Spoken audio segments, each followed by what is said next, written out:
जब इम्तिहानात होते हैं तो आप दिल लगा के पढ़ते हैं। पढ़ने के बाद आप एग्ज़ाम में जाते हैं और एग्ज़ाम देकर आते हैं। अब जब एग्ज़ाम हो जाते हैं तो उसके बाद आप किस चीज़ का इंतज़ार कर रहे होते हैं? आप इंतज़ार करते हैं रिज़ल्ट का। रिज़ल्ट आता है in the form of numbers. आपको पता लगता है कि आपने मैथ्स में कितने नंबर लिए, फ़िज़िक्स में कितने लिए, बायोलॉजी में कितने लिए, और उसकी बेस के ऊपर डिसाइड होता है कि क्या आपने अगली क्लास में प्रोग्रेस होके जाना है या आपने उस क्लास को दोबारा रिपीट करना है। अब ये सारी चीज़ें हो रही हैं based on one result card कि जो आया एग्ज़ाम को चेक करने के बाद।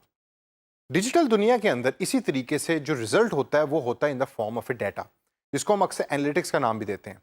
पिछले कुछ सेशंस के अंदर जब इंस्टाग्राम और फेसबुक की मैं बात कर रहा था तो उसमें मैंने आपको एनालिटिक्स के बारे में बड़ा ज़रूरी जोर डाल के बताया था कि एनालिटिक्स को आपने हमेशा अपनी ज़िंदगी का एक हिस्सा बनाना है और डाटा की बेस के ऊपर आपने फ्यूचर डिसीजंस लेने हैं। इसी तरीके से यूट्यूब की वीडियोस पर भी एनालिटिक्स का बहुत बड़ा रोल है।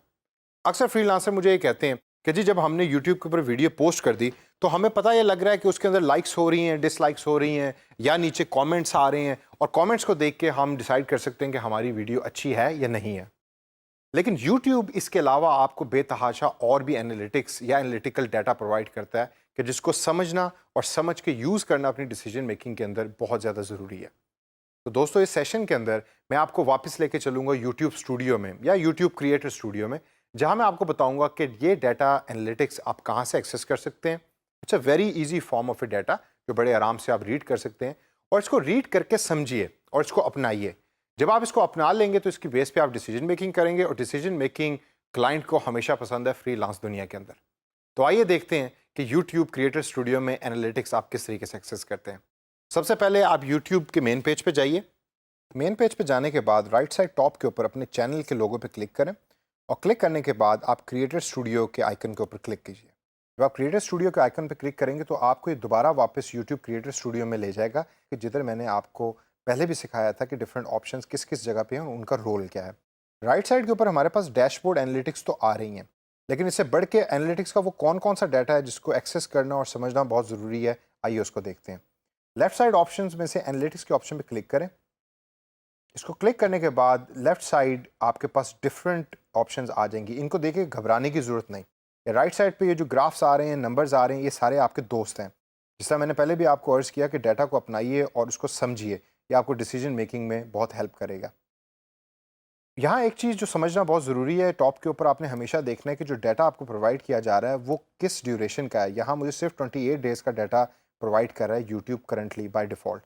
डैशबोर्ड के ऊपर आपके सामने जो सारा व्यू डाटा का आ रहा है, मैं इसको one by one go through करूँगा लेफ्ट साइड के ऑप्शंस को देख के। सबसे पहले मैं रियल टाइम पे क्लिक करूँगा। ये रियल टाइम का डाटा जो है ये आपको लास्ट 48 आवर्स और लास्ट 60 मिनट्स का डाटा दिखा रहा है। अगर मैं इस ग्राफ के ऊपर अपना माउस पॉइंटर लेके जाऊँ तो मुझे ये नज़र आता है कि 11 बजे से लेकर 12 बजे के दरमियान, यानी तकरीबन 12 घंटे में 98 एस्टिमेटेड व्यूज़ आए 25 अप्रैल को। इसी तरीके से राइट साइड पिछले 60 मिनट के अंदर मुझे एक एस्टिमेटेड वीडियो आया मेरी वीडियो के ऊपर जो मैंने पोस्ट की यूट्यूब के ऊपर।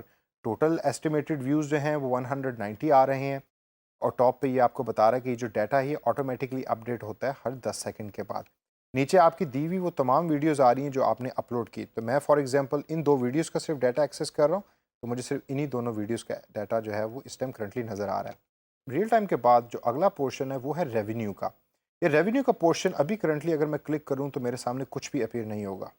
इसकी सबसे बड़ी रीज़न ये है कि जो वीडियोस मैंने यूट्यूब पे पोस्ट की उसके अंदर मैंने मोनेटाइजेशन का, यानी पैसे कमाने का जो ऑप्शन था उसको सिलेक्ट नहीं किया था। उसकी वजह से यूट्यूब ने मेरी पर्टिकुलर वीडियोस के ऊपर कोई एड्स नहीं चलाई और मुझे कोई रेवेन्यू यानी कि कोई पैसे रिसीव नहीं हुए। अगर आप अपनी वीडियोस के ऊपर मोनेटाइजेशन का या पैसे कमाने का ऑप्शन क्लिक करेंगे और सिलेक्ट करेंगे तो यूट्यूब उसको यूज़ करके आपकी वीडियोस पे एड्स चलाएगा, और इस पर्टिकुलर जगह के ऊपर आपको वो तमाम डाटा रिसीव होगा जिधर से आपको पता लगेगा कि रेवेन्यूज़ आपने कितने कमाए। रेवेन्यू के बाद हम देखते हैं वॉच टाइम का डाटा। वॉच टाइम का डाटा बड़ा इंटरेस्टिंग है। ये आपको टोटल बता रहा है कि total duration of the minutes कितनी लोगों ने देखी मेरे इस पर्टिकुलर चैनल पे उस वीडियो की, कितने व्यूज़ उसके ऊपर आए, और total YouTube red watch time कितना है, यानी कितने सब्सक्राइबर्स ने कितने मिनट्स देखे, और उन सब्सक्राइबर्स ने टोटल कितने व्यूज़ किए। Physical representation of the data अगर आपको इस तरीके से समझ नहीं आ रही, हालांकि ये काफ़ी आसान है, तो आप इसको चेंज भी कर सकते हैं। लेफ्ट साइड पे डिफरेंट ऑप्शंस यूट्यूब आपको देता है जिसको आप यूज़ कर सकते हैं। फॉर इंस्टेंस अगर मैं पाई चार्ट के इस पर्टिकुलर पिक्चर पे क्लिक करूं तो सेम डाटा यूट्यूब मुझे डिफरेंट फॉर्म के अंदर दिखा रहा है। इसी तरीके से मेरे पास बार चार्ट की भी ऑप्शन है, उसके ऊपर भी जब मैंने क्लिक किया तो मुझे वीडियो वाइज डाटा जो है वो यूट्यूब दिखा रहा है, जिसको एट टाइम्स पढ़ना आसान भी हो सकता है और मुश्किल भी हो सकता है। मुझे पहला रिप्रेजेंटेशन ऑफ द डाटा ज़्यादा पसंद आया, तो उसी को मैं वापस क्लिक करूँगा और क्लिक करने के बाद अगर मैं देखूँ तो यहाँ जैसे जैसे मैं माउस पॉइंटर लेके जाऊँगा डाटा पे, तो वो मुझे बता रहा है कि वॉच टाइम मिनट्स में 128 मिनट या 2 आवर 8 मिनट्स रहा 4 मार्च 2018 को। इसी तरीके से डेली के हिसाब से वो मुझे ये बता रहा है कि कितने मिनट्स लोगों ने उस वीडियो को देखा। इसको समझना बहुत ज़्यादा ज़रूरी है, क्योंकि एट टाइम्स आपने अगर कोई कैंपेन रन कर रहे हैं यूट्यूब के ऊपर या कोई वीडियो आपने पोस्ट की और उसके ऊपर आपको आइडिया नहीं है कि लोग उसको कितना देख रहे हैं या टोटल मिनट्स कितने वॉच किए हैं, तो ये डाटा आपको सब प्रोवाइड करता है और ये आप क्लाइंट के साथ भी शेयर कर सकते हैं, उसको बता सकते हैं कि जो वीडियो पोस्ट हुई वो सक्सेसफुल रही या सक्सेसफुल नहीं रही। इसे आगे चल के देखें तो ऑडियंस रिटेंशन के डाटा के ऑप्शन पर मैं क्लिक करूंगा। ये डाटा सबसे मज़ेदार है। यहाँ आपको यूट्यूब बताता है कि एक व्यूअर जो आपकी वीडियो को वॉच कर रहा है वो एवरेज कितनी देर आपकी वीडियो के ऊपर रहता है। तो मेरी जो वीडियो है उसके ऊपर 1 minute and 47 seconds on an average एक व्यूअर ने उस वीडियो को वॉच किया। एवरेज परसेंटेज व्यू जो थी वो 35% थी। अब जैसे मैं माउस पॉइंटर को नीचे ला के दोबारा डाटा के ऊपर लेके जाता हूँ, तो फॉर इंस्टेंस 4 अप्रैल को अगर मैं देखूँ तो एवरेज व्यू मेरी वीडियो पे 1 मिनट 25 सेकंड था।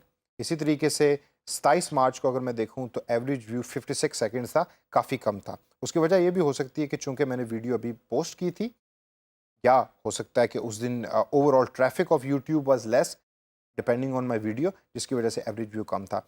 आपने कोशिश करनी है कि आपका एवरेज व्यू ज़्यादा से ज़्यादा हो। जिस तरह यहाँ 14 अप्रैल को 2 मिनट 30 सेकंड रहा है, इससे भी बढ़ सकता है। अगर आपकी वीडियो का कंटेंट अच्छा है तो लोग उसको कंप्लीट देखना पसंद करेंगे, ना कि दरमियान में उस वीडियो को बंद करके छोड़ के चले जाएं। फॉर एग्जांपल 2 वीडियोस की डाटा को जब हम एक्सेस करें तो उसके अंदर आपको दोनों वीडियोस के डाटा को वो अलग अलग करके दिखाएगा कि पहली वीडियो में 1 मिनट 47 सेकंड्स एवरेज ड्यूरेशन है, सेकंड वीडियो के अंदर 1 मिनट 51 सेकंड्स है। ऑडियंस रिटेंशन के बाद डेमोग्राफिक्स का एरिया, जहां यूट्यूब आपको ये बता रहा है कि आपकी वीडियो कौन लोग देख रहे हैं, उनका एज ग्रुप क्या है, वो मेल हैं या फीमेल हैं। तो यहाँ अगर आप देखें तो मेरी वीडियो के ऊपर ज़्यादा व्यूज़ जो हैं वो मेल के आए हैं 66%, और उनकी एज ग्रुप है 18 से 24 साल। फीमेल जो है वो 34% है। नीचे जियोग्राफी के अगर मैं बटन पर क्लिक करूँ तो यहाँ यूट्यूब मुझे ये बताएगा कि किस जगह से ये डाटा एक्सेस हुआ है या व्यूज़ ये आए हैं।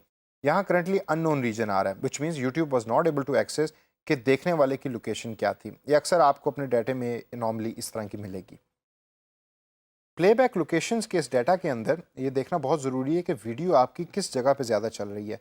ज़्यादातर मेरी वीडियो जो है वो यूट्यूब के वॉच पेज पे चली है, यानी यूट्यूब के मेन पेज पे चली है।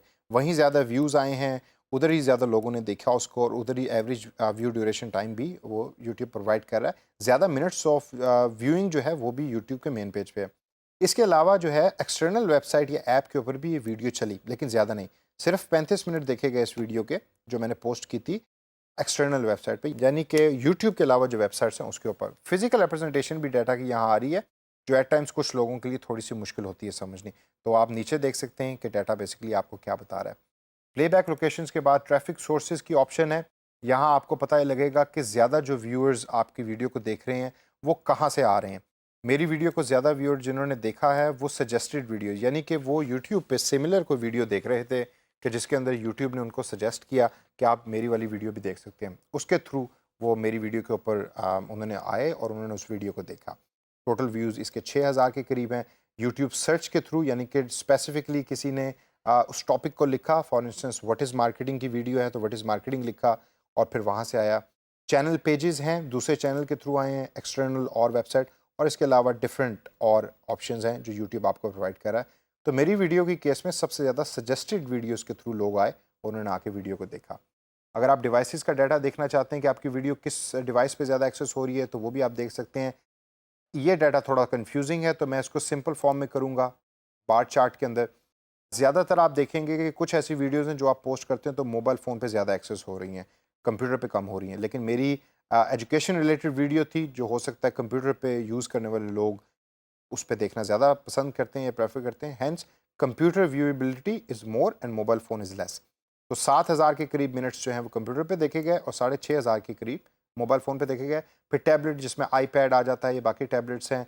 टीवी के ऊपर भी लोगों ने इस वीडियो को देखा, और गेमिंग कंसोल या अननोन भी जो है डाटा वो भी प्रोवाइड करता है यूट्यूब यहाँ आपको। इससे आगे चल के देखें तो बड़ा जेनेरिक डाटा जिसकी बेस पे अक्सर हम अपने डिसीजन मेकिंग कर रहे होते हैं। सब्सक्राइबर्स का डाटा आपके पास मौजूद है, लाइक्स एंड डिसलाइक्स आपकी वीडियो पे कितने आए, किस दिन कितने रहे, वो आपके पास मौजूद है। जिस तरह इस वीडियो पे 53 लाइक्स आए हैं जिसमें 14 डिसलाइक्स हैं, तो वो आपको सेग्रीगेट करके दिखा रहा है। और इसी तरीके से कमेंट्स, शेयरिंग और इसके अलावा दूसरी ऑप्शंस हैं जो यूट्यूब आपको यहाँ प्रोवाइड करता है। अब ये बड़ी कंफ्यूजिंग किस्म का डाटा आपने अभी देखा, लेकिन जब आप तसल्ली से बैठ के इस वीडियो को देखेंगे और इसके साथ साथ प्रैक्टिस करेंगे यूट्यूब के ऊपर जाकर एनालिटिक्स के पोर्शन को, तो आप ये रियलाइज़ करेंगे कि ये डाटा आपका दोस्त है। जिस तरह मैंने पहले अर्ज़ किया, बड़ा आसान डाटा है, समझना आसान है और इसकी बेस के ऊपर डिसीजन मेकिंग बहुत स्ट्रांग होती है। अगर आपको ये पता लग जाए कि कौन है, उसकी एज ग्रुप क्या है, वो मेल है या फीमेल है, कितनी देर उन्होंने इस वीडियो को देखा, तो आप फ्यूचर की वीडियोस को उस तरीके से बना सकते हैं और बना के पोस्ट कर सकते हैं। अगर मेरी वीडियो के ऊपर इस फॉर एग्जांपल 1.5 मिनट का एवरेज ड्यूरेशन टाइम आया, तो हो सकता है कि ज़्यादातर व्यूअर इस तरह की वीडियो को सिर्फ 1 से 1.5 मिनट के दरमियान देखना चाहते हैं। तो मुझे अपनी वीडियो का टोटल टाइम कट ऑफ करने की ज़रूरत होगी इन द फ्यूचर तमाम वीडियोज़ के ऊपर जो मैं पोस्ट करने लगा हूँ। तो दोस्तों, इन सारी चीज़ों को जहन में रखिए, एनालिटिक्स को अपना दोस्त बनाइए, प्रैक्टिस करें and practice makes the man perfect.